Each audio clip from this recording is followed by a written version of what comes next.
Full opportunity ഭരിച്ചോളാൻ പറഞ്ഞ് ഈ ജനത്തിന് കൊടുക്കാൻ തുടങ്ങിയിട്ട് കൊല്ലം 6000 കഴിഞ്ഞു. കഴിഞ്ഞ 6000 വർഷമായി ജാതികൾക്ക് വേണ്ടി രാഷ്ട്രം വിഭജിച്ചു കൊടുത്തു. യേശു തന്നെ തൻ്റെ വാ കൊണ്ട് പറഞ്ഞു, ജാതികളുടെ കാലം തികയുവോളം ഇസ്രായേൽ കാഠിന്യം അനുഭവിച്ചു കൊണ്ടിരിക്കും, യെരൂശലേം ജാതികളാൽ ചവിട്ടപ്പെട്ടുകൊണ്ടിരിക്കും. എന്നാൽ ജാതികൾക്ക് കൊടുത്തിരിക്കുന്ന ഒരു കാലഘട്ടമുണ്ട്, അതിൻ്റെ അന്ത്യം കുറിക്കേണ്ടതിൻ്റെ ട്രിഗറിംഗ് ആണ് 3ാം ലോക മഹായുദ്ധം. അതാണ് 3ാം ലോക മഹായുദ്ധം. ജാതികളുടെ കാലം തീർന്നു എന്ന് പറയേണ്ടതിന് വേണ്ടിയാണ്. 1, eliminate the Gentiles after giving them the time. 2, end rule of the Antichrist and start the 1000 years reign of God's government. ദൈവികമായൊരു ഗവൺമെൻറ് 1000 ആണ്ട് വാഴ്ച ഇവിടെ ഈ മണ്ണിൽ ആരംഭിക്കേണ്ടതിനും ഇവിടെ വാണുകൊണ്ടിരിക്കുന്ന മനുഷ്യനെ ഇവിടെ നിന്നും എടുത്തു മാറ്റേണ്ടതിനും വേണ്ടിയായിരിക്കും 3ാം ലോക മഹായുദ്ധം ദൈവം അയക്കുന്നത്. In the world all types of aliens, nukes and wars shall continue. എല്ലാ തരത്തിലുള്ള ഏലിയൻസും എല്ലാ തരത്തിലുള്ള ന്യൂക്ലിയർ ഇൻസ്ട്രുമെൻസും കെമിക്കൽ വെപ്പൺസും വാറും ബയോളജിക്കൽ വെപ്പൺസും വാറും എല്ലാം നടന്നുകൊണ്ടിരിക്കും. സകലയിനം പൈശാചിക വ്യാപാരങ്ങളും ആ ദിവസങ്ങളിൽ എഴുന്നേറ്റ് വരും. അതിനകത്ത് സഭയ്ക്കകത്ത് വ്യാപരിക്കുന്ന ഒന്നാണ് വ്യാജമായ ഉപദേശങ്ങൾ, വ്യാജമായ ആത്മാക്കളും എന്ന് മറക്കരുത്. സകലവിധ അശുദ്ധാത്മാക്കളും അതിനകത്ത് വ്യാപരിച്ചു കൊണ്ടിരിക്കുക. എൻ്റെ പ്രിയപ്പെട്ടവരെ, ദൈവവചനത്തിന് വിരുദ്ധമായും തിരുവചനത്തിൽ കാണാത്തതുമായ അനേക ആശയങ്ങൾ നുഴയിച്ചു കൊണ്ടുവരുന്നവർ ഇതിൻ്റെ ഭാഗമാണെന്ന് മറക്കരുതേ. കാര്യം ഒരാളും കൂടെ നരകത്തിൽ നിന്ന് വിടുവിക്കപ്പെടേണ്ടതിനാണ് ഞാൻ ഈ വിവരങ്ങൾ എടുത്തു പറയുന്നത്. അങ്ങനെ നിമ്രോദും അവൻ്റെ സൈന്യവും ഒരുമിച്ച് ചേരുകയും സകലവിധ പൈശാചിക വ്യാപാര ശക്തികളും ദുഷ്ട ആത്മാക്കളും ഈ നിമ്രോദിനോടും അവൻ്റെ കൂട്ടരോടും ചേർന്ന് നിന്നുകൊണ്ട് ആകാശത്തെ വശീകരിച്ച് ഈ ഭൂമിയിൽ കൊണ്ടുവന്ന് ഇതിൻ്റെ ഭരണം ഏൽപ്പിക്കണം എന്ന് പറഞ്ഞുകൊണ്ടിരിക്കുന്ന ശക്തികളിൽ നിന്ന് ജനത്തെ വീണ്ടെടുക്കേണ്ടതിന് വേണ്ടിയാണ് യേശു ആ മഹായുദ്ധത്തിൽ ഇറങ്ങി വരുന്നത്. Human weapons and Lord's weapons ഞാൻ ഒന്ന് എടുത്തത് കൊണ്ട് തൊട്ട് മാത്രം പറയുകയാണ്. മനുഷ്യൻ്റെ ആയുധങ്ങൾ എപ്പോഴും ദേശത്തെ മറയ്ക്കേണ്ടതിന്, എസെക്കിയേൽ പ്രവചനം 38:16 വാക്യമാണത്. ദേശത്തെ മറയ്ക്കേണ്ടതിന് ഒരു മേഘം പോലെ നീ എൻ്റെ ജനമായ ഇസ്രായേലിൻ്റെ നേരെ വരും. ആകാശത്തെ മറയ്ക്കുന്ന മേഘം പോലെ അവർ ഇറങ്ങി വരും. Military power, air power like A cloud, ഇതൊക്കെയാണ് ഒരു മേഘം പോലെ ഇറങ്ങി വരുന്ന എയർ പവർ, മിലിറ്ററി പവർ, ഇതൊക്കെയാണ് പരിശുദ്ധാത്മാവ് അവിടെ എടുത്തു പറയുന്നത് മനുഷ്യ ആയുധങ്ങളായി. എന്നാൽ എസെക്കിയേൽ 38:21 ദൈവത്തിൻ്റെ ആയുധങ്ങൾ ഞാൻ എൻ്റെ സകല പർവ്വതങ്ങളോടും അവൻ്റെ നേരെ വാളെടുപ്പാൻ കൽപ്പിക്കും. നാച്ചുറൽ കലാമിറ്റി, ഇന്നത്തെ ഗാസയിലെ വെള്ളപ്പൊക്കം ഞാൻ കഴിഞ്ഞ ആഴ്ചയിൽ തൊട്ടായിരുന്നു. യുദ്ധം ഒരു വശത്തൂടെ നടക്കുമ്പോൾ സ്വർഗത്തിൽ നിന്നൊരു മഴ പെയ്തു. ആകാശത്തു നിന്ന്, സ്വർഗത്തിൽ നിന്ന് പറഞ്ഞ് ക്ഷമിക്കണം, ആകാശത്തു നിന്നൊരു മഴ പെയ്തു. സ്വർഗത്തിൻ്റെ അനുമതിയോടുകൂടെ ഇസ്രായേൽ ഒരാഴ്ച മുമ്പ് ചെയ്താൽ കിട്ടാത്ത വെള്ളം ഒന്നിച്ച് ഇറങ്ങി വരുവാൻ ഇടയായി തീർന്നു. നാച്ചുറൽ കലാമിറ്റിയെ എതിർക്കുവാൻ മനുഷ്യനെ കൊണ്ട് കഴിയുകയില്ല എന്ന് മനുഷ്യൻ 1000 വട്ടം സമ്മതിച്ചതാണ്. ഇനിയും അനേക പ്രാവശ്യങ്ങളിൽ സമ്മതിച്ചിരിക്കും. ഭൂകമ്പം, മഹാമാരി, പകർച്ചവ്യാധി മുതലായത് പാൻഡമിക്കിന് വേണ്ടി ബാംഗ്ലൂർ പട്ടണവും തയ്യാറായിക്കൊണ്ടിരിക്കുകയാണ് എന്ന് ഞാൻ എടുത്തു പറഞ്ഞു. ഞാൻ ഇന്ന് വീട്ടിൽ ദുബായിക്ക് പോകുന്നുണ്ട്, കർത്താവ് അനുവദിച്ചാൽ. ഓൾറെഡി ആളുകൾ എന്നെ വിളിച്ചു പറഞ്ഞ് പാൻഡമിക്കിൻ്റെ ആരംഭം കണ്ടു തുടങ്ങി. വേറെ ചിലർ വിളിച്ചു പറഞ്ഞ് പേടിക്കേണ്ട, ഇനി പോരാൻ എനിക്ക് പേടിയില്ലതാനും, അത് ഞാൻ പോകുന്നുണ്ട്. ആവശ്യത്തിന് അസ്വസ്ഥതയുണ്ട്, ചുമയുണ്ട്, പല കാര്യങ്ങളുണ്ടെങ്കിലും കർത്താവ് അടുത്ത 5 ദിവസം കൊണ്ട് 10 സെക്ഷൻ മീറ്റിങ്ങുകൾ എങ്കിലും തന്നിരിക്കും എന്നെനിക്ക് ഉറപ്പാണ്. ആ മീറ്റിങ്ങുകളിൽ ശുശ്രൂഷിക്കും എന്നും എനിക്ക് ഉറപ്പാണ്. അതിനുശേഷം ഞാനിവിടെ മടങ്ങി വരും. കാര്യം ദൈവത്തിൻ്റെ ആയുധങ്ങൾ ദൈവജനത്തെ ദോഷമായി ബാധിക്കയില്ല, ലോകത്തെ മാത്രമേ അങ്ങനെ ബാധിക്കുകയുള്ളൂ. ഇനിയും ഗ്ലോബൽ യൂണിറ്റിയും അലയൻസും ഒന്ന് എടുത്തു പറയേണ്ട കാര്യമാണ്. കഴിഞ്ഞ ആഴ്ചകളിൽ എനിക്കത് പറയാൻ സാധിച്ചില്ല. ലോകം 2 ചേരികളിലായി തിരിയുക. ഒന്ന്, അമേരിക്കയോട് ചേർന്ന് ഇസ്രയേലിൻ്റെ കീഴിലും, അങ്ങനെ വേണം പറയുവാൻ. അക്ഷരികമായി ഇസ്രയേലിനെ മുകളിൽ നിങ്ങൾ കണ്ടില്ലെങ്കിലും നിങ്ങൾ ഈക്വലായിട്ടായിരിക്കും കാണുന്നത്. എന്നാൽ ദൈവത്തിൻ്റെ കാഴ്ചപ്പാടിൽ അങ്ങനെയല്ല. ദൈവമെന്ന സർവ്വസൈന്യാധിപൻ്റെ കീഴിൽ, ദൈവമെന്ന ഏക ശക്തിയുടെ കീഴിൽ ഇസ്രയേലും അതിനോട് ചേർന്ന ഒരു അലിയൻസ് ഗ്രൂപ്പും ഒരു വശത്തും, റഷ്യ വേറൊരു ഭാഗത്തായി. ഇന്ന് നടന്നുകൊണ്ടിരിക്കുന്ന അനേക ടെററിസ്റ്റ് ഗ്രൂപ്പുകൾക്ക് ആയുധം ഇൻഡയറക്റ്റായി നൽകുന്നത് റഷ്യയാണെന്ന റിപ്പോർട്ട് ഞാൻ വായിച്ചു. ശരിയെന്നോ തെറ്റെന്നോ പറയാൻ എനിക്കറിയാൻ വയ്യ. വായിച്ചു, അവിടെ കൊണ്ട് വിട്ടു. പക്ഷേ റഷ്യ വേറൊരു ഭാഗത്തും, രോഷ്, മേശക്, ഗോഗ് എന്നിവയുടെ പ്രഭുവായ മാഗോഗ് ദേശത്തിൻ്റെ പ്രഭുവായ ഗോഗിനെതിരെ എന്ന് പറയുന്നത് റഷ്യയുടെ കാര്യമാണ് എന്ന് വേദപണ്ഡിതക്കൾക്കറിയാം. അങ്ങനെ 2 സാമ്രാജ്യങ്ങളായി തിരിയുകയും 7 തലയും 10 കൊമ്പുമുള്ള, ഞാൻ ആ രാജ്യങ്ങളെ വിശദീകരിക്കാൻ ആഗ്രഹിക്കുന്നില്ല, ആരംഭത്തിങ്കൽ തിരുവചനത്തിൽ കാണുന്ന ജാതികൾക്കായി പകുത്തുകൊടുത്തു എന്ന് പറയുന്നതിലെ പ്രധാന ജാതികളായി ഗ്രീസ്, റോം മുതലായി 7 രാജ്യങ്ങളെ കാണാൻ കഴിയും. ഈ 7 രാജ്യങ്ങളും കൂടെ ഒരുമിച്ച് ചേരുന്ന 7 തലയുള്ളതും 10 കൊമ്പുള്ളതുമായ ചുവന്ന നിറമുള്ള കലാപത്തിൻ്റെ നിറമുള്ള ചുവന്ന നിറമുള്ളതായ ഒരു മൃഗത്തിൻ്റെ പുറത്ത് ഒരു സ്ത്രീ, അതായത് വ്യാജമായ മതം കയറിയിരിക്കുന്നതും അവരുടെ യുദ്ധത്തിന് വേണ്ടി വരുന്നതും യുണൈറ്റഡ് നേഷൻസിൻ്റെ കീഴിൽ ഇത് അണിനിരക്കുവാൻ പോകുകയാണെന്നും ഞാൻ ഒരളവിൽ പ്രവചനാത്മാവിൽ ഇവിടെ പല പ്രാവശ്യം എടുത്തു പറഞ്ഞത് എനിക്ക് ഓർമ്മയുണ്ട്. അങ്ങനെ വരുന്നുണ്ട്. അതോട് ചേർന്ന് ടെക്നോളജി വന്നുകൊണ്ടിരിക്കുകയാണ്. ചില വർഷങ്ങൾക്ക് മുൻപേ, ഏറ്റവും കുറഞ്ഞാലും 5 വർഷങ്ങൾക്ക് മുൻപേ ഞാനൊരു വീടിനെ കുറിച്ച് കേട്ടിട്ടുണ്ട്. ആരുടെ വീടാണെന്ന് ഞാൻ കറക്റ്റായി ഓർക്കുന്നില്ല. അവിടെ അതിൻ്റെ പ്രധാന മുറിയിലേക്ക് ക്ഷണിക്കപ്പെട്ട ഒരു അതിഥി ഉണ്ടെങ്കിൽ അദ്ദേഹം അവിടെ ചെന്നിരിക്കുമ്പോൾ അവിടുത്തെ ലൈറ്റുകൾ മിന്നും പോലും. മിന്നിയും തെളിഞ്ഞും ഏറെക്കുറെ 5 മിനിറ്റിനകം ചെന്നിരിക്കുന്ന അതിഥിക്ക് ഏറ്റവും ഇഷ്ടമുള്ള നിറങ്ങൾ മാത്രം ആകും. ആ മുറിയുടെ ഏത് ഭിത്തിയിൽ നോക്കിയാലും അദ്ദേഹത്തിന് ഏറ്റവും ഇഷ്ടമുള്ള നിറങ്ങൾ മാത്രം കാണും. ഇതെങ്ങനെ സംഭവിക്കും? ഇത് അസംഭവ്യമാണ്, അസത്യമായിരിക്കും എന്ന് അനേകരും കരുതി. എനിക്ക് ചിന്തയില്ലായിരുന്നു. ഇന്നറിയുന്നു, ആർട്ടിഫിഷ്യൽ ഇൻ്റലിജൻസ് കൊണ്ടാണ്. മനുഷ്യൻ്റെ മനസ്സളക്കുവാനും മനസ്സിൻ്റെ വികാരങ്ങൾ മനസ്സിലാക്കുവാനും മനുഷ്യന് കഴിഞ്ഞതിനാൽ ആർട്ടിഫിഷ്യൽ ഇൻ്റലിജൻസ് ഉപയോഗിച്ച് ഇത് ചെയ്യുവാൻ കഴിയുമെന്ന് പറഞ്ഞു. വെളിപ്പാട് പുസ്തകം 13-ാം അധ്യായത്തിൽ 15-ാമത്തെ വാക്യത്തിൽ പറയുന്ന 666 മുദ്രയുള്ളതായ ആ സ്ത്രീയെ ആർട്ടിഫിഷ്യൽ ഇൻ്റലിജൻസും അതിൻ്റെ ടെക്നോളജിയും ഉപയോഗിക്കും എന്ന് മറക്കരുത്. അതോടുകൂടെ ഒരു കോമൺ കറൻസിയും ലോകത്തിനുണ്ടാകും. 3-ാം ലോക മഹായുദ്ധത്തിന് വേണ്ടി വഴിതിരിക്കുന്ന, എതിർ ക്രിസ്തുവിന് വേണ്ടി വഴിതിരിക്കുന്ന ദൈവത്തിൻ്റെ കാര്യങ്ങളാണ് ഇവിടെ പറയുന്നത്. നാം അതിനെ QR കോഡ് എന്ന് വിളിച്ചേക്കാൻ ചർച്ചിനുമുണ്ടത്. QR കോഡ് എന്ന് വിളിച്ചേക്കാം. എന്ത് വിളിച്ചാലും ആർട്ടിഫിഷ്യൽ ഇൻ്റലിജൻസിൻ്റെ ഭാഗമാണ്. കഴിഞ്ഞ ദിവസം 2-3 റിപ്പോർട്ടുകൾ എൻ്റെ അടുക്കൽ വരുവാനിടയായത്. എനിക്ക് തോന്നുന്നത് $20,000 കൊടുക്കുമെങ്കിൽ, $20,000 കൊടുക്കുമെങ്കിൽ നിങ്ങളുടെ പ്രിയപ്പെട്ടവരായി നിങ്ങളുടെ ഓർമ്മയിൽ മരിച്ചുപോയ വ്യക്തികളെ തിരിച്ചു വിളിച്ചു കൊണ്ടുവരുവാനും 20 മിനിറ്റ് വരെ നിങ്ങളുടെ മുമ്പിൽ നിർത്തി സംസാരിപ്പിക്കുവാനും വരെ ആർട്ടിഫിഷ്യൽ ഇൻ്റലിജൻസിന് കഴിയും. തൊട്ട് നോക്കാമെന്നല്ല ഞാൻ പറഞ്ഞത്, കണ്ടാൽ രൂപം കാണാമെന്ന് മാത്രമാണ് ഞാൻ പറഞ്ഞത്. തൊട്ടാൽ കാണത്തില്ല, അവിടെ ഇല്ല. പക്ഷെങ്കിൽ അങ്ങനെ ഒരു 3 ഡയമെൻഷണൽ പ്രൊജക്ഷൻ ഉണ്ടാക്കുവാൻ കഴിയുമെന്നും, ചൈനക്കാരനായ ഒരാൾ കഴിഞ്ഞയിടെ മരിച്ചുപോയതിൻ്റെ മകനെ ഈ ദീർഘമായ വണം കൊടുത്ത് കൊണ്ടുവന്ന് 20 മിനിറ്റ് സംസാരിച്ചുവെന്നും മറ്റുമുള്ള, അല്ലെങ്കിൽ അവനോട് ഒരുപാട് കാര്യങ്ങൾ ചോദിച്ചു. അവന് പുതുതായിട്ട് ഒന്നും അറിയാമെന്നല്ല, ആത്മമണ്ഡലം കണ്ടിട്ടുണ്ടവനെന്നല്ല, ഇദ്ദേഹത്തിൻ്റെ മനസ്സിനകത്ത് ഇരിക്കുന്ന കാര്യങ്ങൾ അവൻ്റെ ശബ്ദത്തിൽ അവൻ പറയുന്നത് പോലെ ഇദ്ദേഹത്തിന് തോന്നുമെന്ന് മാത്രം സംഭവങ്ങൾ നടന്നതായും റിപ്പോർട്ട് ചെയ്തിട്ടുണ്ട്. ഇതുപോലെ പോകുകയാണെങ്കിൽ നാളെ ഒരിക്കൽ മരിച്ചവരെ ഉയർപ്പിക്കുവാൻ കഴിയുമെന്ന അവകാശവാദം വരെ തൻ്റെ AI കൊണ്ടുവരുന്നുണ്ട്. ഞാൻ അവിടെ കൊണ്ട് നിർത്തട്ടെ. ഇതെല്ലാം കൂടെ വിളിച്ചു കാണിക്കുന്നത് ഒന്നാണ്. വരുന്നു 3-ാമത്തെ ഒടുവിലത്തെ ട്രിഗർ വന്നു കഴിഞ്ഞു. 3-ാമത്തെ ലോകമഹായുദ്ധത്തിന് വേണ്ടി എതിർ ക്രിസ്തു തയ്യാറാകുകയാണ്. Evil spirits will keep working on those days. മഹാസർപ്പത്തിൻ്റെ വായിൽ നിന്നും മൃഗത്തിൻ്റെ വായിൽ നിന്നും, വെളിപ്പാട് പുസ്തകം 16-ാം അധ്യായം 13-ാമത്തെ വാക്യം പറയുന്നത് പോലെ തവളയെപ്പോലെ ഒരാത്മാവ് പുറപ്പെട്ടു.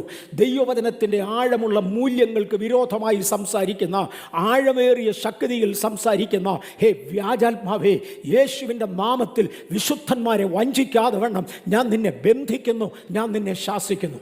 അതൊരു ദൈവിക നിയോഗമാണ്, മറക്കരുത്. വിശുദ്ധന്മാരെ ബന്ധിച്ച് കളയേണ്ടതിന് വേണ്ടി ദൈവവചനത്തിൻ്റെ മൂല്യങ്ങളെ എതിർക്കുന്ന വാചകങ്ങൾ ഉച്ചരിക്കുന്ന അശുദ്ധ ആത്മാവിൻ്റെ വ്യാപാര ശക്തികളെ വിശുദ്ധന്മാരുടെ സഭകളിൽ പ്രവേശിക്കാതെ വണ്ണം യേശുവിൻ്റെ നാമത്തിൽ ഞങ്ങൾ ഭത്സിക്കുന്നു, ഞങ്ങളതിനെ ശാസിക്കുന്നു. അത് സഭയിൽ പ്രവർത്തിക്കാതെ മാറട്ടെ. ഇതെല്ലാം ഭൂമിയിൽ സംഭവിച്ചുകൊണ്ടിരിക്കും. ഈ കള്ളപ്രവാചകൻ്റെ ആത്മാവ് ഇവ 14-ാമത്തെ വാക്യത്തിൽ ഇവ ഭൂലോകത്തിലുമുള്ള രാജാക്കന്മാരെ സർവശക്തനായ ദൈവത്തിൻ്റെ മഹാദിവസത്തിലെ യുദ്ധത്തിന് കൂട്ടിച്ചേർപ്പാൻ അത്ഭുതങ്ങൾ ചെയ്തുകൊണ്ട് അവരുടെ അടുക്കിലേക്ക് പുറപ്പെടുന്ന ഭൂതാത്മാക്കൾ തന്നെ അശുദ്ധാത്മാക്കൾ പ്രവർത്തിച്ചുകൊണ്ട് ഇരിക്കും. ഇനിയും ഞാൻ വേഗത്തിൽ ഒന്നുകൂടെ ഓർപ്പിക്കട്ടെ. യേശുക്രിസ്തുവിൻ്റെ സ്വന്തം വാഗുണ്ട്. യേശു ലൂക്കോസിൻ്റെ സുവിശേഷം 21:24 പറയുന്നൊരു വാചകമുണ്ട്, ജാതികളുടെ കാലം തികയുവോളം. ഒരു പ്രാവശ്യം കൂടെ ആവർത്തിക്കാം.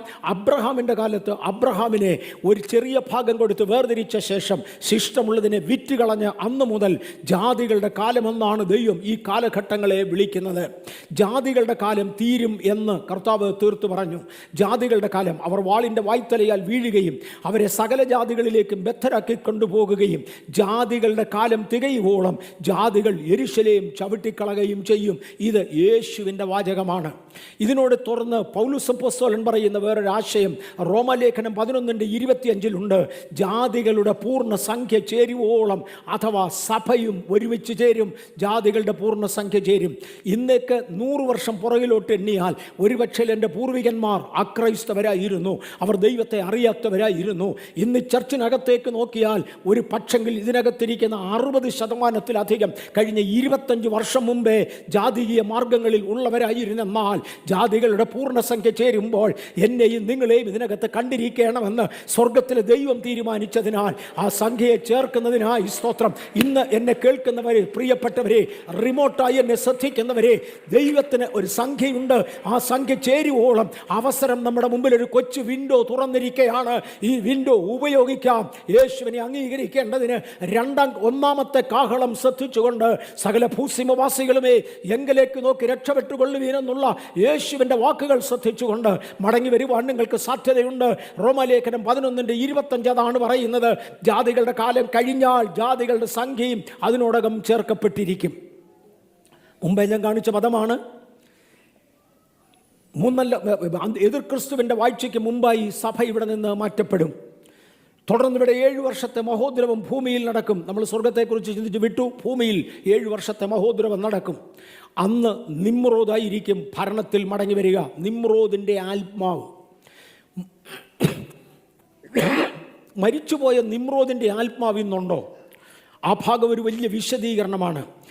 യോഹന്നാൻ സ്നാപകൻ്റെ ജനനത്തിൻ്റെ സമയത്ത് ഹെബ്രിയേൽ എന്ന മാലാഖ ഇറങ്ങി വന്ന് സെഖരിയ പുരോഹിതനോട് പറയുന്ന ഒരു പദമുണ്ട്. യോഹന്നാൻ്റെ ഏലിയാവിൻ്റെ ആത്മാവിനാൽ ഏലിയാവിൻ്റെ ആത്മാവോട് കൂടെ ഒരുവൻ നിനക്ക് ജനിക്കും. ദൈവം ചില ഉദാഹരണങ്ങൾ അവിടെയും ഇവിടെയും ഉപയോഗിക്കുന്ന അത്തരം ഉദാഹരണങ്ങളിൽ ഒന്നായി, നല്ല വാക്കുകളിൽ ഒന്നായി ഞാനതിനെ എടുക്കുന്നു. നിമ്രോദിൻ്റെ ആത്മാവോടുകൂടെ. നിമ്രോദ് ഇവിടെ യുദ്ധത്തിന് വേണ്ടി ഇറങ്ങിയ നായാട്ടു വീരനായിരുന്നുവെന്ന് മാത്രമേ ബൈബിൾ പറയുന്നുള്ളൂ. The very less spoken people in the Bible includes this Nimrod. Nimrod ദൈവവചനത്തിൽ അധികം വിശദീകരിക്കാത്ത വ്യക്തികളിൽ ഒരാളാണ്. പക്ഷെ അദ്ദേഹം നായാട്ടിന് പോകുമ്പോൾ പട്ടികളെയല്ല, പകരം സിംഹങ്ങളെയായിരുന്നു കൊണ്ടു നടക്കുന്നത് എന്നൊരു പഴഞ്ഞ പ്രസ്താവനയുണ്ട്.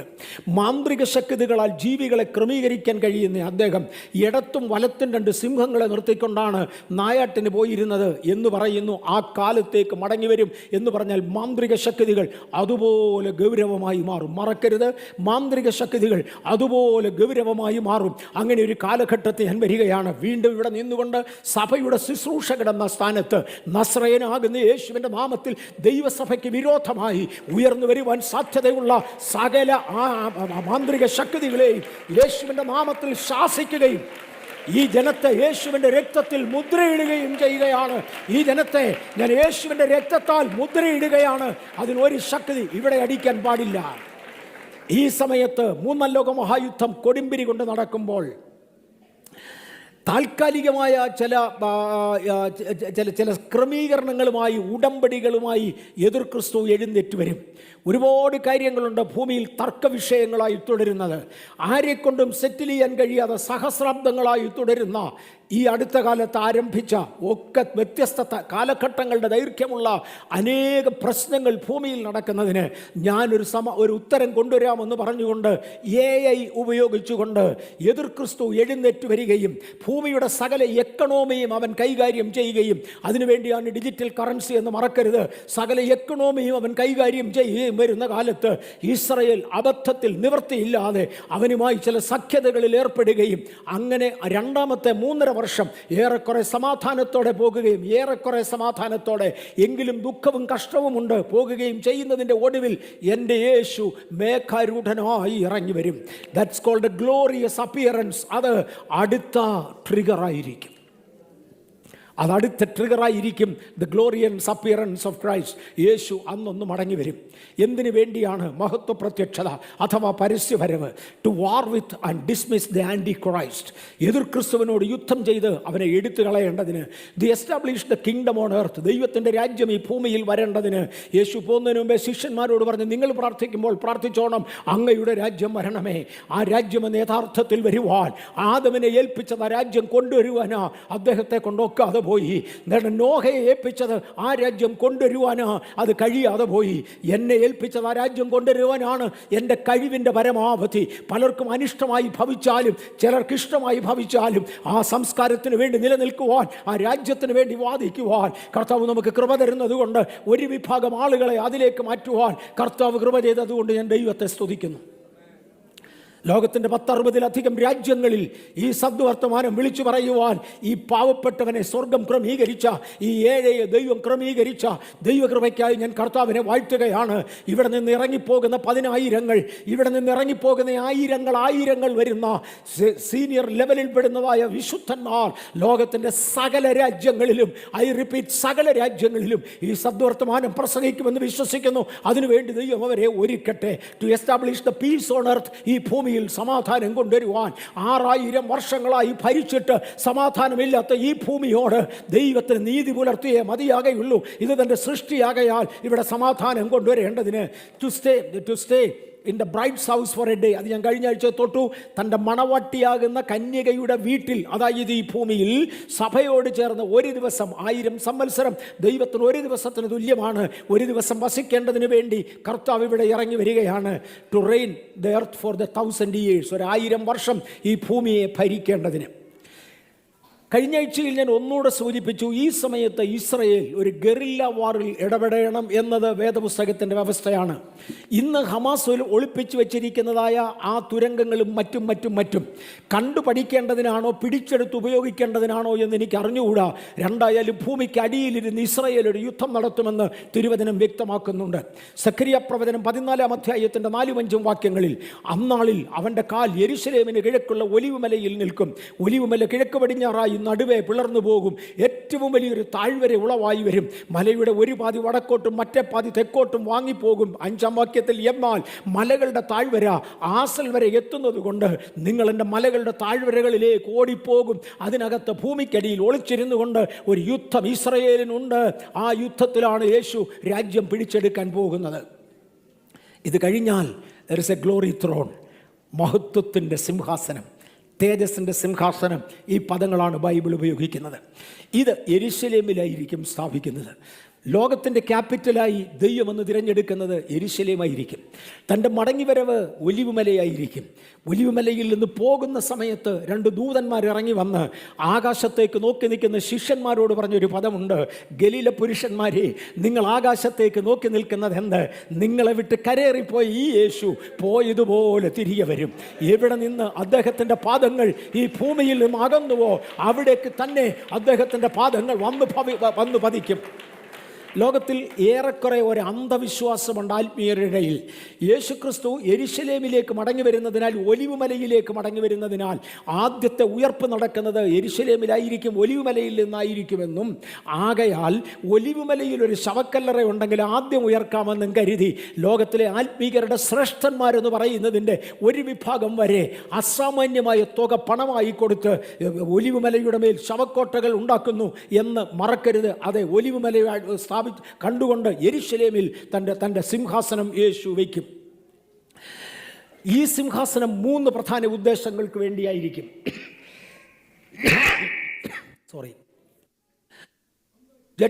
ഒന്ന്, to judge the nations in the neighbourhood.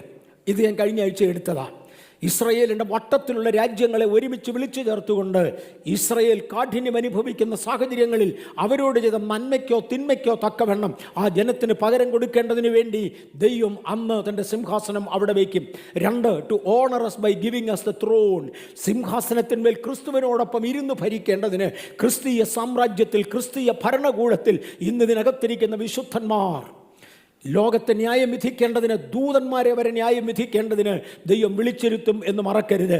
എന്നോട് പ്രവചനം പറയുന്ന പ്രവാചകന്മാരുടെ വായിൽ ദുരാത്മാവായി വ്യാപരിച്ച, അശുദ്ധാത്മാവായി വ്യാപരിച്ച, പ്രവചനത്തിൻ്റെ വാക്കുകളെ തെറ്റിച്ച് കളഞ്ഞ, എന്നെ മിസ്ഗൈഡ് ചെയ്ത ആ അശുദ്ധ ആത്മാക്കളെ ഞാൻ ന്യായം വിധിക്കുന്നൊരു ദിവസമുണ്ട് എന്നെനിക്ക് നന്നായി അറിയാം. അവയെ ഞാൻ ന്യായം വിധിക്കും. Finally to the establish the millennium, സഹസ്രാബ്ദ വാഴ്ച സ്ഥാപിക്കേണ്ടതിന് വേണ്ടിയാണ് യേശു വരുന്നത്. അന്ന് ആദ്യം ചെയ്യുന്നത് സിംഹാസനം വെച്ചേച്ച് അണ്ട പഴയ പാമ്പും സാത്താനും എന്നുള്ളവനെ 1000 ആണ്ടേക്ക് ചങ്ങലയിട്ടങ്ങ് മാറ്റും. ജനത്തെ വഞ്ചിച്ച് കളയുന്ന, ഇന്നും ദോഷം ചെയ്യുന്ന, അങ്ങനെ അല്ലടാ ഇങ്ങനാന്ന് പറയുന്ന, മനസ്സിലാകുന്നുണ്ടോ? ശരീരത്തിൽ ടാറ്റു കുത്തരുത് എന്നത് വേദപുസ്തകത്തിൻ്റെ വ്യവസ്ഥയാ. ഞാൻ ടാറ്റു കുത്തിയാൽ എന്ത് ചെയ്യുമെന്ന് ചോദിച്ചുകൊണ്ട് കോടികൾ കർത്താവിൻ്റെ നാമത്തിൽ നശിപ്പിച്ച് കളയുന്ന ചില ക്രൈസ്തവ മിഷണറിമാരെയും കണ്ടിട്ടുണ്ട്. ഇങ്ങനെയുള്ള സകലതിനെയും വഞ്ചിച്ച പിശാചും സാത്താനും എന്നുള്ള മഹാസർപ്പത്തെ 1000 ആണ്ടേക്ക് ചങ്ങലയിട്ട് തൻ്റെ അധോഭാഗത്തേക്ക് മാറ്റുകയാണ്. എന്നിട്ട് തൻ്റെ ശിഷ്യന്മാരെ 12 സിംഹാസനങ്ങളിൽ ഭരിക്കേണ്ടതിന് വേണ്ടി, ന്യായവിധിക്കേണ്ടതിന് വേണ്ടി ആക്കുകയും അന്ന് ഭൂമിയിലുള്ള സകല രാജാക്കന്മാരും അവരുടെ കിരീടങ്ങൾ ദൈവസന്നിധിയിൽ കൊണ്ട് താഴ്ത്തിയിടുകയും ചെയ്യേണ്ടി വരും. ഒരു മില്ലേനിയം ഗവൺമെൻറ് ഉണ്ടാകും. സക്രിയ പ്രവചനം 14:9 യഹോവ സർവ്വഭൂമിക്കും രാജാവാകും. അന്നാളിൽ യഹോവ ഏകനും അവൻ്റെ നാമം ഏകവുമായിരിക്കും. ഭൂമിയോടുള്ള നീതി നിലനിർത്തുവാൻ ദൈവം ഒരു ശബത്താചരണം മടക്കിക്കൊണ്ടുവരും. ഈ ശബത്താചരണം എന്ന് പറയുന്നത് നമ്മുടെ ആരുടെയും റിക്വയർമെൻ്റ് അനുസരിച്ച് എടുത്തതല്ല. എന്നോടോ നിങ്ങളോടോ അഭിപ്രായം ചോദിച്ചേച്ച് ദൈവം നിയോഗിച്ചതല്ല. ഇന്നും ദൈവത്തിനൊരു കാര്യം നിയോഗിക്കാൻ ആരുടെയും അഭിപ്രായം ചോദിക്കാറില്ല. യേശു ഭൂമിയെ സൃഷ്ടിച്ചു, മനുഷ്യവർഗത്തെ സൃഷ്ടിച്ച ശേഷം 7-ാം നാൾ വിശ്രമത്തിൽ ഇരുന്നു കൊണ്ട് പറഞ്ഞു, ഇതേണ്ട ഒരു നിർവൃതിയുടെ ദിനമായി ഈ ദിവസത്തെ നിങ്ങൾ ആചരിക്കണം. എന്തിനു വേണ്ടി? വരുവാനുള്ള വലിയൊരു നിർവൃതിയുടെ ഒരു സാമ്പിൾ ഒന്ന് കാണിക്കേണ്ടതിന് വേണ്ടി, അതിൻ്റെ ഒരു ഛായ നിങ്ങൾക്കൊന്ന് മനസ്സിലാകേണ്ടതിന് വേണ്ടി. അങ്ങനെ ഭൂമിയുടെ ഒരു ശബത്താചരണത്തിനായി 7-ാമത്തെ സഹസ്രാബ്ദം കർത്താവ് മാറ്റിവെക്കും. അതിൻ്റെ stewardship and care to his planet earth. ഈ ദൈവം സൃഷ്ടിച്ച ഈ ഭൂമിയോടുള്ള ദൈവത്തിൻ്റെ ആ മാന്യത നിലനിർത്തേണ്ടതിനായി ഇവിടെ ഒരു സംഭവം നടക്കും. 1 കൊരിന്ത്യർ 15:24 പിന്നെ അവസാനം, അന്നവൻ എല്ലാ വാഴ്ചയ്ക്കും അധികാരത്തിനും ശക്തിക്കും നീക്കം വരുത്തിയിട്ട് രാജ്യം പിതാവായ ദൈവത്തെ ഏൽപ്പിക്കും. അവൻ സകല ശത്രുക്കളെയും കാൽ കീഴാക്കുവോളം വാഴേണ്ടതാകുന്നു. നാമും നമ്മുടെ ഓഹരി പ്രാപിപ്പാൻ അന്ന് ദൈവസന്നിധാനത്തിൽ ഉണ്ടായിരിക്കും. 1-ാം പുനരുത്ഥാനത്തിൽ പങ്കുള്ളവൻ നീതിമാനും ഭാഗ്യവാനുമാണ്. അവർ ദൈവസന്നിധിയിൽ അന്ന് നിൽക്കും. എന്തിനു വേണ്ടി? അവരവരുടെ ഓഹരികൾ സ്ഥാപിക്കുവാൻ. ഇൻ ദ പ്രസൻറ്റ് കോസ്മോസ്, ഇന്നത്തെ സാഹചര്യത്തിൽ അന്തരീക്ഷത്തിൽ ഒരുപാട് ലെയറുകളുണ്ട്. ഇതിലെ അയണോസ്ഫിയർ ഒരുപാട് പ്രതികൂലമായ രശ്മികൾ ഭൂമിയിലേക്ക് കയറാതെ ഒക്കെ ഭൂമിയെ സൂക്ഷിക്കത്തക്കവണ്ണം ആദമിൻ്റെ കാലം മുതൽ സഹസ്രാബ്ദം വരെയുള്ള 6000 വർഷത്തേക്ക് ഭൂമിയുടെ മുകളിൽ വെച്ചിരിക്കുന്ന ഒരു അന്തരീക്ഷമാണെന്ന് മറക്കരുത്. എല്ലാവർക്കും ഞാൻ പറയുന്നത് ഗ്രഹിക്കാൻ ഒക്കത്തില്ലെങ്കിലും ഇത് ഗ്രഹിക്കാൻ കഴിയുന്ന കുറച്ച് പേരുണ്ട്. അവർക്കായി സ്തോത്രം. അവർക്ക് അധികം പഠിക്കാൻ ഇതൊരു മാർഗദർശിയും കൂടെ ആകട്ടെ. ആദമിൻ്റെ കാലത്തിന് മുന്നമേ ദൈവം, അല്ല സൃഷ്ടിയുടെ 1-ാം ദിവസം ദൈവം ഇവിടെ ആരംഭിച്ച ആ പുത്തൻ കോസ്മോസ്, അതായത് ഇന്നുള്ള കോസ്മോസ് എന്നുവരെ തുടരും. സഹസ്രാബ്ദത്തിൻ്റെ ആരംഭം വരെ തുടരും. യേശുക്രിസ്തുവിൻ്റെ മടങ്ങിവരവും അതിനോട് ചേർന്നുള്ളതായ പ്രകൃതി അതീത സംഭവങ്ങളും ഒരുമിച്ച് ചേർന്ന് ഈ കോസ്മോസിനെ മാറ്റുകയും വേറൊരു അന്തരീക്ഷത്തെ ദൈവം ഇവിടെ സൃഷ്ടിക്കുകയും ചെയ്യും. അത് ദൈവത്തിൻ്റെതായ ഒരു അന്തരീക്ഷമായിരിക്കും. യെശയ്യാവിൻ്റെ പുസ്തകം 4-ാമത്തെ അധ്യായത്തിൻ്റെ 4 മുതൽ 6 വരെയുള്ള വാക്യങ്ങൾ, യഹോവ സീയോൻ പർവ്വതത്തിലെ സകല വാസസ്ഥലങ്ങളിന്മേലും അതിലെ സഭായോഗങ്ങളിന്മേലും പകലിനൊരു മേഘവും പുകയും രാത്രിക്ക് അഗ്നിജ്വാലയുടെ പ്രകാശവും സൃഷ്ടിക്കും. വേറൊരു അന്തരീക്ഷം. ഇതിൻ്റെ ഒരു ആത്മീക വ്യാഖ്യാനം ഞാനിവിടെ 1-ലധികം പ്രാവശ്യം പറഞ്ഞിട്ടുണ്ട്. ഇന്ന് പകൽ ദൈവസഭ കൂടിയിരിക്കുന്ന വിശുദ്ധ സഭായോഗം വേറൊരു അന്തരീക്ഷമുള്ളതാകയാൽ ഇന്നെ ശ്രദ്ധിക്കുന്നവർ, യൂട്യൂബിലൂടെയും ഹാർവസ്റ്റിലൂടെയും ഒക്കെ ശ്രദ്ധിക്കുന്നവർ ഈ സമയം മനസ്സിലാക്കുന്നുണ്ട് വേറൊരു അന്തരീക്ഷത്തിലാണ് അവരിയ്ക്കുന്നത്. സത്യമായി നിങ്ങൾ ശ്രദ്ധിച്ചിരിക്കുന്നെങ്കിൽ, ഞാൻ ഇങ്ങോട്ട് നടന്നു വരുമ്പോൾ ഞാൻ പറഞ്ഞു, ഇതിൻ്റെ വെളിയിലെ ശബ്ദപരിധിക്കകത്ത് ആത്മീയ അന്തരീക്ഷം, പുതിയ കോസ്മോസ് അനുഭവിക്കാൻ എനിക്ക് കഴിഞ്ഞെങ്കിൽ, ഈ ഇരിക്കുന്ന കോസ്മോസിൽ ഈ സമയത്ത് നസറയനാകുന്ന യേശുവിൻ്റെ നാമത്തിൽ അനേക രോഗികൾ സൗഖ്യമാകുമാറ് ഒരു പുത്തൻ കോസ്മോസ്, ഒരു പുത്തൻ കോസ്മോസ് ഇവിടെ ഉണ്ടാകട്ടെ എന്ന് ഞാൻ പ്രാർത്ഥിക്കുന്നു. ഞാൻ ഒരു കാര്യം കൂടെ കൂട്ടത്തിൽ നിന്ന് ഓർപ്പിച്ചോട്ടെ. ജനുവരി മാസം 2-ാമത്തെ ആഴ്ചയിൽ 8-ാം തീയതി മുതലുള്ള ആഴ്ചയിൽ നമ്മുടെ സെക്കൻഡ് വീക്ക് ഫാസ്റ്റിംഗ് പ്രയറിൻ്റെ ദിവസങ്ങളാണ്. വെള്ളി ശനി ദിവസങ്ങളിൽ അന്ന് വ്യാഴാഴ്ച വൈകിട്ട് മുതൽ ആരംഭിക്കുക, എല്ലാവർക്കും അറിയാം. വെള്ളി ശനി ദിവസങ്ങളിൽ രോഗികൾക്ക് വേണ്ടി പ്രത്യേകം പ്രാർത്ഥിക്കുന്നതായിരിക്കും. എന്നാൽ അതിനു മുൻപ് തിങ്കൾ മുതലുള്ള ദിവസങ്ങളിൽ, ഞാനിവിടെ ഉള്ള ദിവസങ്ങളിൽ ഞാനും ചേർന്ന്, ഞാൻ ഒരു ദിവസം കണ്ട് വെളിയിലോട്ട് പോകുന്നുണ്ട്, ഞാൻ ഇല്ലാത്ത ദിവസങ്ങളിൽ ഇതിനകത്തുള്ള ശുശ്രൂഷകന്മാർ രോഗശാന്തിയെക്കുറിച്ചും ദൈവിക അന്തരീക്ഷത്തെക്കുറിച്ചും ദൈവിക പ്രവർത്തനങ്ങളെക്കുറിച്ചും വിശ്വാസത്തിൻ്റെ വീര്യതയെക്കുറിച്ചും ഇവിടെ സാക്ഷ്യം പറയുകയും അവരവർക്ക് അറിയാവുന്നത് മറ്റുള്ളവരെ പഠിപ്പിക്കുകയും ആ ശുശ്രൂഷ ഏറ്റെടുത്ത് ചെയ്യുവാൻ താല്പര്യമുള്ളവർ, ഇറ്റ്സ് എൻ അഡ്വർടൈസ്മെന്റ് ടു, ഒരു പ്രാവശ്യം കൂടെ ആവർത്തിക്കാം, രോഗശാന്തികളുടെ കൃപാവരങ്ങളുടെ ശുശ്രൂഷ എന്നിവ ചെയ്യുവാൻ താല്പര്യമുള്ളവർ സമയം ഉണ്ടാക്കി കണ്ടെത്തി. ഞാൻ ബിസിയാണ് അല്ലെന്ന് ആര് പറഞ്ഞു? നിങ്ങൾ ബിസി ആയിട്ടിരിക്കുക. പക്ഷേ അതിന് താല്പര്യമുള്ളവർ സമയം ഉണ്ടാക്കി, സമയം കണ്ടെത്തി വരികയും ഞാനിവിടെ ഉള്ള ദിവസങ്ങളിൽ ക്ലാസ് എടുക്കുകയും ഒടുവിൽ നാം ഒരുമിച്ച് ചേർന്ന് വെള്ളി ശനി ദിവസങ്ങളിൽ രോഗികൾക്ക് വേണ്ടി പ്രാർത്ഥിക്കുകയും ചെയ്യും. ഇൻ അഡ്വാൻസ് പൈശാചിക മണ്ഡലം കേൾക്കേണ്ടതിന് ഞാൻ ഒരു പ്രാവശ്യം കൂടെ അനൗൺസ് ചെയ്യുകയാണ്. ആ അന്തരീക്ഷം ഇവിടെ വ്യാപരിക്കാതെ വണ്ണം തടസ്സമിടുവാൻ യാതൊരു ശക്തിക്കും അനുവാദമില്ല. വിശുദ്ധ ദൂതന്മാർ അന്തരീക്ഷത്തിന് കാവൽ നിൽക്കട്ടെ. വിശുദ്ധ ദൂതന്മാർ അന്തരീക്ഷത്തിന് കാവൽ നിൽക്കട്ടെ. ഒരു പുതുമ ഇവിടെ സംഭവിക്കണം.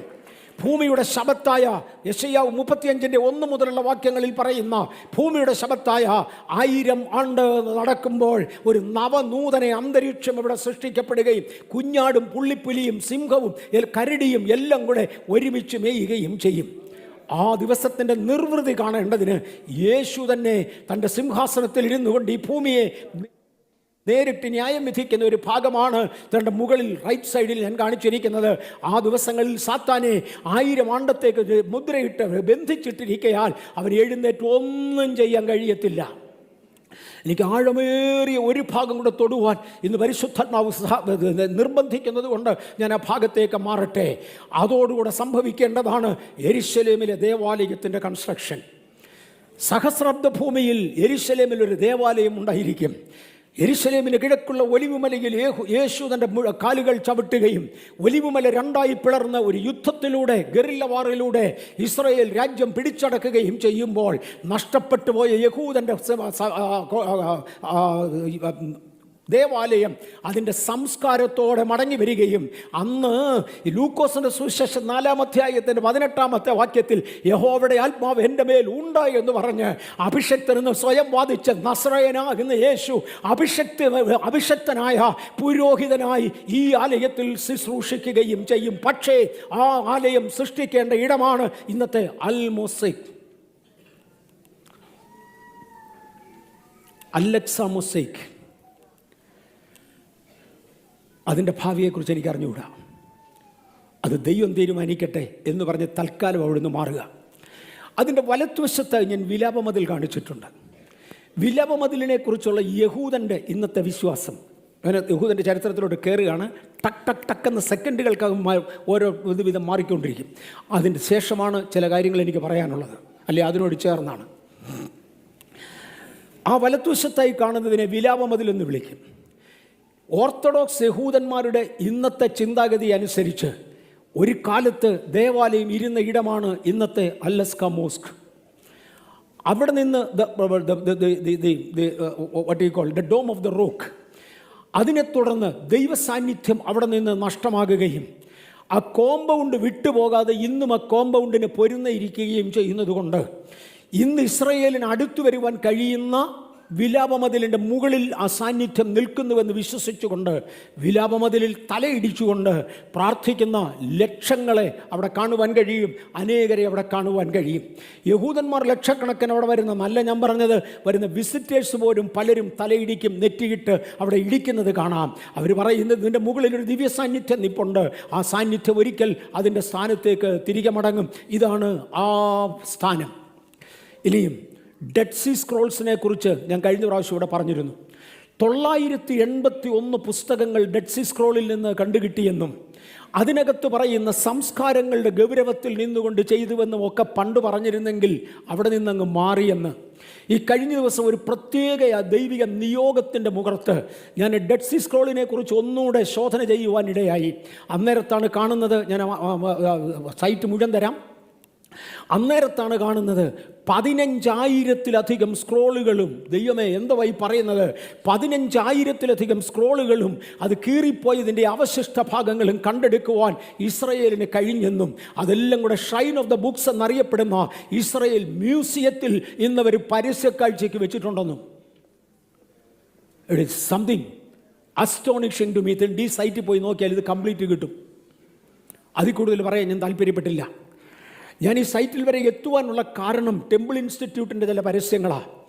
ഇസ്രയേലിൽ ദേവാലയം തിരികെ പണിയണമെന്നുള്ളതായ ഇസ്രയേലി ടെമ്പിൾ ഇൻസ്റ്റിറ്റ്യൂട്ടിൻ്റെ താല്പര്യത്തിൽ അവർ പരസ്യപ്പെടുത്തിയിരിക്കുന്ന പല ഭാഗങ്ങളും ശോധന ചെയ്തപ്പോൾ ഒടുവിൽ ഞാൻ ഇവിടെ വന്ന് നിൽക്കുകയായിരുന്നു. 15,000-ലധികം സ്ക്രോളുകളും അതിൻ്റെ ഭാഗങ്ങളും കണ്ടുകിട്ടിയെന്നും ഒന്ന് ഗൗരവമായി കേട്ടു. ഇന്ന് it will blow our mind. എൻ്റെയും നിങ്ങളുടെയും ബുദ്ധിയെ ചെതറിപ്പിക്കുന്ന, തല തകർക്കുന്ന ചില ചിന്തകൾ ഇതിനകത്ത് കാണുവാൻ കഴിയും. പുതുതായി അനേക ലിഖിതങ്ങൾ ലഭിച്ചതായും റൂട്ട് മാപ്പ് വരെ, ചില വസ്തുക്കൾ കണ്ടുപിടിക്കുവാനുള്ള റൂട്ട് മാപ്പുകൾ വരെ വരച്ച കോപ്പർ ലിഖിതങ്ങൾ കണ്ടെടുത്തുവെന്നും അവർ ക്ലെയിം ചെയ്യുന്നു. ഈ ക്ലെയിം ഞാൻ ആദ്യമായി കേൾക്കുന്നത് ടെമ്പിൾ ഇൻസ്റ്റിറ്റ്യൂട്ടിൽ നിന്നാണ്. ഇന്ന വസ്തുക്കൾ ഇന്ന സ്ഥലത്ത് ഒളിപ്പിച്ചു വെച്ചിരിക്കുന്നുവെന്ന് പറഞ്ഞുകൊണ്ട് വലത്തുവശത്ത് ഞാൻ 2 കൊച്ചു പടം കൊടുത്തിട്ടുണ്ട്. റൂട്ട് മാപ്പുകൾ വരെ മാർക്ക് ചെയ്തതായ കോപ്പർ ലിഖിതങ്ങൾ കണ്ടുകിട്ടിയെന്നും അതിൻ പ്രകാരം അവർ തപ്പി ഇറങ്ങിയെന്നും. ഒരു റൂട്ട് മാപ്പ് തിണ്ടിങ്ങോട്ട് കൊടുത്തിരിക്കുക. തിണ്ടിന്ന സ്ഥലത്തൊരു ഗുഹയുണ്ട്, ഇന്ന സ്ഥലത്തൊരു ഗുഹയുണ്ട്, അവിടെ പോകാൻ പറഞ്ഞ് റൂട്ട് മാപ്പുകൾ കൊടുത്തുവെന്ന്. ആ റൂട്ട് മാപ്പുകൾക്കകത്ത് നിന്ന് ഒരന്ത്യകാലത്ത് ജീവിക്കേണ്ട തലമുറയ്ക്ക് ആവശ്യമുള്ള ഇൻഫർമേഷൻസ് ജനത്തിന് തരേണ്ടതിന് വേണ്ടി ദൈവം ഒരുപാട് കാര്യങ്ങൾ ലിഖിതമാക്കി വെച്ചിട്ടുണ്ട്. അതിൻ പ്രകാരം ഇസ്രയേൽ പലതും ചെയ്തു. The Temple Institute announces the anointing oil, the vessels and most required items are already restored. Anointing ഓയിലിനെ കുറിച്ച് പറയുന്നത് അതായിരുന്നു ഞാൻ ആദ്യം വായിച്ചത്. അനോയിൻറ്റിങ് ഓയിലിനെ കുറിച്ച് പറയുന്നത് അതിനകത്ത് ഇന്ന ഘടകങ്ങൾ ചേർത്ത് വേണം അനോയിൻറ്റിങ് ഓയിൽ ഉണ്ടാക്കേണ്ടത്. ഇന്ന് ആ ഘടകങ്ങൾ ലഭിക്കാൻ സാധ്യതയുള്ള ഏക സ്ഥലം സൗദി രാജാവിൻ്റെ കൊട്ടാരമാണ്. അതിനകത്തൊന്നും ഇസ്രയേലിന് വേണ്ടി അങ്ങനെയൊന്നും ലഭിക്കുവാൻ സാധ്യതയില്ലാത്തതിനാൽ ഇതെങ്ങനെ സാധിക്കുമെന്ന് നിലവിളിച്ചു കൊണ്ടിരുന്നപ്പോഴാണ് ഒരു റൂട്ട് മാപ്പ് അവർക്ക് ലഭിക്കുന്നതെന്നും അതിൻ പ്രകാരം അവരൊരു ഗുഹ സന്ദർശിച്ച് ആ ഗുഹയിൽ നിന്ന് ലഭിച്ച സാധനങ്ങൾക്കകത്ത് ഇതിനാവശ്യമുള്ള സകല ഇൻഗ്രീഡിയൻസും ദൈവം സൂക്ഷിച്ചിരുന്നുവെന്നും അതവർക്ക് കണ്ടുകിട്ടിയെന്നും അവർ രേഖപ്പെടുത്തുകയുണ്ടായി. ആ പരസ്യപ്രഖ്യാപനം ഉണ്ടായതിനെ തുടർന്നാണ് കഴിഞ്ഞ ദിവസം 2-3 ദിവസങ്ങൾക്ക് മുന്നേ ഗൗരവമായി ദൈവാത്മാവിനോട് ആവശ്യപ്പെടുകയും ഞാൻ ഈ ഭാഗങ്ങളിലേക്ക് ഇറങ്ങിച്ചെല്ലുകയും ചെയ്തത്. 1/2 മിനിറ്റ് 1/4 മിനിറ്റ് കൊണ്ട് ഞാൻ വിടാൻ പോകുകയാണ്. പുരോഹിതൻ്റെ വസ്ത്രധാരണ, മഹാപുരോഹിതൻ്റെ എഫോദുകൾ, വ്യത്യസ്ത വസ്ത്രധാരണ രീതികൾ ചിത്രങ്ങളാക്കി വരച്ചു വെച്ചിരിക്കുന്നത്, ബെൽസ് ആൻഡ് പോമഗ്രേറ്റ്സ്, ഒരു മാതളപ്പഴം, ഒരു ചേങ്ങല, എന്തുവരെ പറയുന്നത്, മെയ്ഡ് ഔട്ട് ഓഫ് ഗോൾഡ്, ഒരു മണി, ഒരു പോമഗ്രേറ്റ്, ഒരു മാതളനാരകത്തിൻ്റെ പഴം എന്നിങ്ങനെ സ്വർണം കൊണ്ട് നിർമ്മിച്ചത് മഹാപുരോഹിതൻ്റെ വസ്ത്രത്തിൻ്റെ അടിവാശത്ത് തൂങ്ങിക്കിടപ്പുണ്ട്. ഇന്നാരും കണ്ടിട്ടില്ല. പക്ഷേ തമ്പുരാൻ പറഞ്ഞു, തേണ്ട ഞാൻ വരച്ചു വെച്ചിട്ടുണ്ട്. ലോകം പഴയ കാര്യങ്ങൾ അറിയേണ്ടതിന് ഇന്ന് പകൽ പുതിയ നിയമസഭയോട് പറയുവാനുള്ളത് പൗലോസിൻ്റെ കയ്യിൽ ഏൽപ്പിച്ച് അഭിഷക്തന്മാരായ ദൈവദാസന്മാരായ ഞങ്ങളുടെ കൊണ്ട് വിളിച്ചു പറയുന്നെങ്കിൽ അത് കഴിയാതെ പോയ വേറൊരു കാലത്തെക്കുറിച്ച് പറയുകയാണ്. ഇങ്ങനെ ഇരിക്കും മോനെ, കണ്ടാൽ ഉണ്ടാക്കാൻ പറഞ്ഞവരത് ഉണ്ടാക്കി കഴിഞ്ഞു. കാഴ്ചയപ്പത്തിൻ്റെ മേശ ഓരോന്നോരോന്ന് ഞാൻ മാറുകയാണ്. ഇത് മുഴുവനും ഉണ്ടാക്കുവാൻ അവരോട് ആവശ്യപ്പെടുകയും അവരിത് മുഴുവനും ഉണ്ടാക്കി വെക്കുകയും ചെയ്തു കഴിഞ്ഞു. They are ready according to them. അവർ സകലത്തിലും റെഡിയായി കഴിഞ്ഞുവെന്ന് അവരിപ്പോൾ എടുത്തു പറയുന്നുണ്ട്. ഇതായിരുന്നു ഞാൻ പറഞ്ഞ 2 കാഹളങ്ങൾ, വെള്ളി കൊണ്ട് നിർമ്മിക്കേണ്ടതായ 2 കാഹളങ്ങൾ. അത് നമ്പേഴ്സ് 10-ാമത്തെ അധ്യായത്തിൽ കിടപ്പുണ്ട്. ആ 2 കാഹളങ്ങളുടെ 2 മോഡലുകൾ വേറെ ഉണ്ടാക്കി വെച്ചിരിക്കുന്നത് ആട്ടിൻ കൊമ്പ് കൊണ്ടുള്ള കാഹളമാണ്.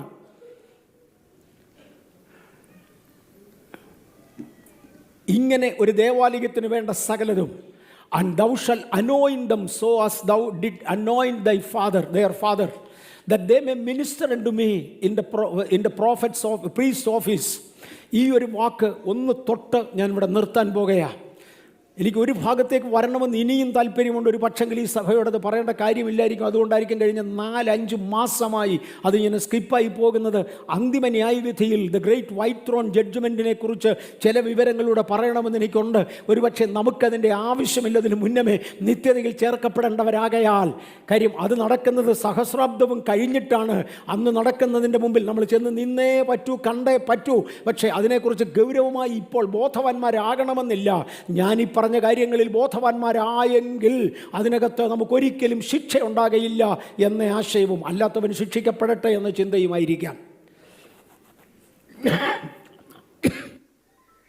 അപ്പനെ അഭിഷേകം ചെയ്തതുപോലെ മക്കളും അഭിഷക്തരാകുന്നില്ലെങ്കിൽ ശുശ്രൂഷയിൽ നിൽക്കത്തില്ല. ഇവിടെ മാന്യമായ കുടുംബത്തിൽ നിന്നും പെന്തിക്കോസ്തിൻ്റെ 3-ാം തലമുറയും 2-ാം തലമുറയും 4-ാം തലമുറയും എല്ലാം ഇരിക്കുന്നിടത്ത് ഞാൻ പറയാം, എൻ്റെ മേൽ പകരപ്പെട്ട അഭിഷേകം കൊണ്ട് എനിക്ക് ശുശ്രൂഷിക്കാൻ കഴിയും. സുനിൽ പാസ്റ്റർക്ക് ഒക്കത്തില്ല, അദ്ദേഹം അഭിഷക്തനായേ പറ്റത്തുള്ളൂ. ആശിഷിനൊക്കത്തില്ല, ബ്ലസ്സനൊക്കത്തില്ല. അനന്തര തലമുറകളാണെങ്കിലും അവരൊക്കെയും വ്യത്യസ്തമായ അഭിഷക്തരായേ പറ്റുകയുള്ളൂ. ഈ പുൾപിറ്റിൽ നിന്ന് ഇതുപോലൊരു ശബ്ദം ഉയരുന്നെങ്കിൽ ഇന്നെൻ്റെ മുമ്പിലിരിക്കുന്ന വിശുദ്ധന്മാരെ, വിശുദ്ധമതികളെ, നിങ്ങൾ ആ ശുശ്രൂഷ ചെയ്യണമെങ്കിൽ അടിയൻ്റെ മേൽ പകർന്നതുപോലെ ഒരു അഭിഷേകം അവിടെയും ഉണ്ടായേ മതിയാകൂ. ആ അഭിഷേകം വേണം. ഇസ്രയേൽ ഒരു ബ്രേക്കിംഗ് ന്യൂസ് കൊടുത്തിട്ടുണ്ട്. ഇസ്രയേലിൽ നിന്ന് 60 വയസ്സിന് മുകളിൽ പ്രായമുള്ള അപ്പച്ചന്മാരെ കണ്ടുപിടിച്ച് പുരോഹിതന്മാരായി അവർക്ക് ട്രെയിനിങ് കൊടുത്തെന്ന്. ഇന്ത്യയിൽ ഇന്ന് ബൈബിൾ കോളേജുകൾ നടക്കുന്നത് പോലെ ഇസ്രയേലിലും പുരോഹിതന്മാരുടെ പ്രീസ്റ്റ്ഹുഡിന് വേണ്ടിയുള്ള അനേക കാര്യങ്ങൾ നടക്കുന്നു. എന്തിന്? ഈ മശിഹയോട് ചേർന്ന് നിന്ന് ആലയത്തിൽ ശുശ്രൂഷിക്കുവാൻ. എനിക്ക് തോന്നുന്നു വലിയ ഗൗരവമുള്ള പല ഭാഗങ്ങളിൽ പോകുകയാണ്. ഇതൊക്കെയും ആ അന്തിമ ഭരണത്തിൻ്റെ, ക്രിസ്തുവിൻ്റെ ഭരണത്തിൻ്റെ കീഴിൽ നടക്കുന്ന സഹസ്രാബ്ദത്തിൻ്റെ ഭാഗങ്ങളാണെങ്കിൽ വരുന്നു. ഇത് കഴിഞ്ഞാൽ 1000 ആണ്ട് വാഴ്ച കഴിയുമ്പോഴോ സാത്താനെ തടവിൽ നിന്ന് അഴിച്ചു വിടും. പണ്ടി പുള്ളി 1000 ആണ്ടേക്ക് ചങ്ങലയിട്ട് വെച്ചതാണ്. അവനെ ഒന്നുകൂടെ അഴിച്ചു വിടും. ലോകത്തിൻ്റെ 5 വൻകരകളിൽ നിന്നും സകല രാജ്യങ്ങളിൽ നിന്നുമായി വെളിപ്പാട് പുസ്തകം 17:14 പറയുന്നത് പോലെ ഒരു മഹാസമൂഹത്തെ, അന്ന് വരുന്ന ജനത്തിൻ്റെ നമ്പർ അറിയാമോ? 20 കോടിയായിരിക്കും കാലാൾപ്പട. 20 കോടി കാലാൾപ്പട. ചുമ്മാതല്ല. ഏഷ്യൻ ഹൈവേ വെട്ടിവെച്ചിരിക്കുന്നത് ഒരുപാട് പ്രാവശ്യം ഞാൻ പറഞ്ഞു. ഈ റോഡുകളിലൂടെ കാലാൾപ്പടകൾ വന്നിരിക്കും. എല്ലാ സജ്ജീകരണങ്ങളും ദൈവം ഒരുക്കിയിട്ടുണ്ട്. സകല സജ്ജീകരണങ്ങളും ദൈവം ഒരുക്കിയിട്ടുണ്ട്. ലോകത്തെ അന്ന് ഭരിച്ചുകൊണ്ടിരിക്കുന്ന രാജാവായ യേശുവിന് വിരോധമായി യുദ്ധം ചെയ്യേണ്ടതിന് ഒരു 20 ലക്ഷം ആളുകളെ ഒരുമിച്ച് കൊണ്ടുവരും. എബ്രായ ലേഖനം 10:7 അപ്പോൾ ഞാൻ പറഞ്ഞത്, ഇതാ ഞാൻ വരുന്നു, പുസ്തകച്ചുരുളിൽ എന്നെക്കുറിച്ച് എഴുതിയിരിക്കുന്നു എന്ന് പറഞ്ഞു. ആ യുദ്ധം നടത്തുവാൻ യേശു എഴുന്നേറ്റ് വരും. യഹൂദന്മാരുടെ രാജാവായി പിറന്നവൻ എവിടെയെന്ന് കിഴക്ക് നിന്ന വിദ്വാൻമാർ മത്തായിയുടെ സുവിശേഷം 2:2 പറഞ്ഞ ആ രാജാവായി പിറന്നവൻ, യഹൂദന്മാരുടെ രാജാവായി അവതരിച്ചവൻ യുദ്ധം നയിക്കേണ്ടതിന് വേണ്ടി ഇറങ്ങി നിൽക്കും. ഹർമഗദോൻ യുദ്ധം എന്നിതിനെ വിളിക്കും. ഇത് ചില ദിവസങ്ങൾ മാത്രമേ നീണ്ടു നിൽക്കത്തുള്ളൂ. ഇതിനകത്ത് ഏലിയൻസ് യുദ്ധത്തിന് വരുന്ന ഭാഗമൊക്കെ ഈ കലാകാരൻ വരച്ചു വെച്ചിട്ടുണ്ട്. ഞാനല്ല വരച്ചത്, ഒരു കലാകാരൻ വരച്ചു വെച്ചിട്ടുണ്ട്. ഫ്ലൈയിങ് സോസേഴ്സ് ഇൻവോൾവ് ആകുന്നത് ഒരു കലാകാരൻ വരച്ചു വെച്ചിട്ടുണ്ട്. ഞാൻ ഫ്ലൈയിങ് സോസറിനെ കുറിച്ച് പറഞ്ഞപ്പോൾ പണ്ടൊരിക്കൽ പറഞ്ഞത് എനിക്ക് ഓർമ്മയുണ്ട്. 1963 ഒത്തിരി വർഷം പുറകിൽ 1963 ഫ്ലൈയിങ് സോസേഴ്സ് വന്നിറങ്ങുവാൻ, UFO വന്നിറങ്ങുവാൻ കാനഡ അതിൻ്റെ എയർ സ്ട്രിപ്പ് ഉണ്ടാക്കിയിട്ടുണ്ട്. അന്നിരുന്നതായ കനേഡിയൻ ഡിഫൻസ് മിനിസ്റ്റർ. അന്നു മുതൽ ഇന്ന് വരെ ഇവിടെ വരുന്നതും പോകുന്നതുമായ ചരിത്രം വിവരമുള്ളവർക്ക് മുഴുവൻ അറിയാം. കുറേ വിവരം കെട്ടവർ അനാവശ്യം പറഞ്ഞു. കാര്യം ആ തവളെപ്പോലുള്ള പുള്ളിയുണ്ടല്ലോ, പലരുടെയും വായിലുള്ളതിനാൽ പലതും പറഞ്ഞെങ്കിലും ഇതെല്ലാം സംഭവിച്ചിരിക്കുമെന്ന് ലോകത്തിനറിയാം. സകല രാജാക്കന്മാരും ഒരുമിച്ച് വരും.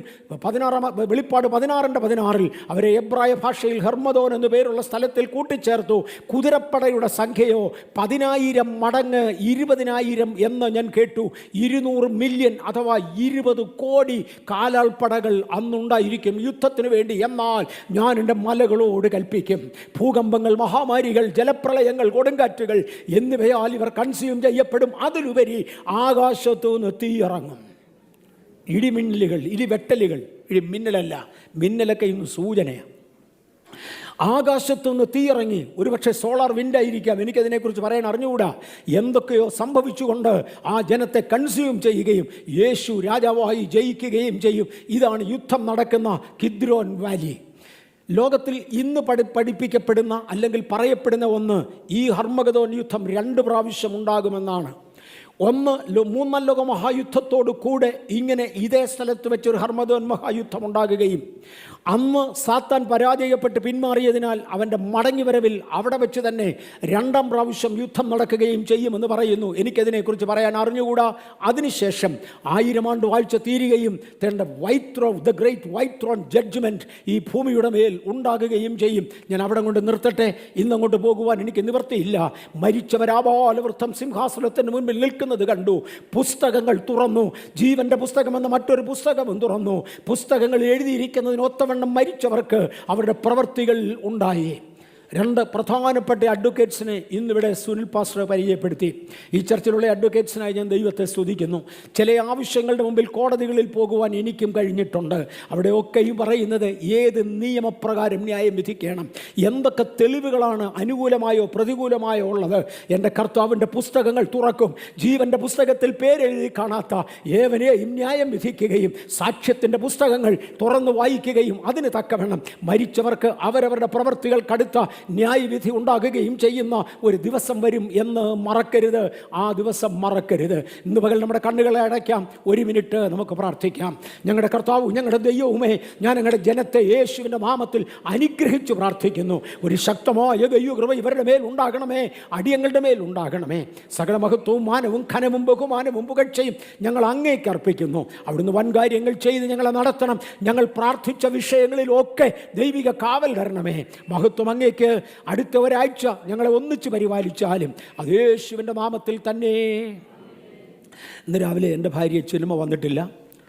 അവൾക്ക് ഇന്നലെ മിനിഞ്ഞാന്ന് പെട്ടെന്നൊരു ശാരീരിക അസ്വസ്ഥത ഉണ്ടാവുകയും ഒരു ഹെവി ചെസ്റ്റ് പെയിനും ഒക്കെ വന്നതിനെ തുടർന്ന് ഹോസ്പിറ്റലിലേക്ക് പോവുകയും ഹോസ്പിറ്റലിൽ നിന്ന് ചെക്കപ്പ് എല്ലാം കഴിഞ്ഞ് കുഴപ്പമൊന്നുമില്ല എന്ന വിധിയായി വീട്ടിൽ വരികയും ചെയ്തു. പക്ഷേ ഇന്ന് സഭായോഗത്തിന് വന്നിരിക്കാനുള്ള ആരോഗ്യമില്ലാത്തതുകൊണ്ട് വന്നില്ല. വരും ദിവസങ്ങളിൽ ഇവിടെ ഉണ്ടായിരിക്കും എന്ന് കരുതുന്നു.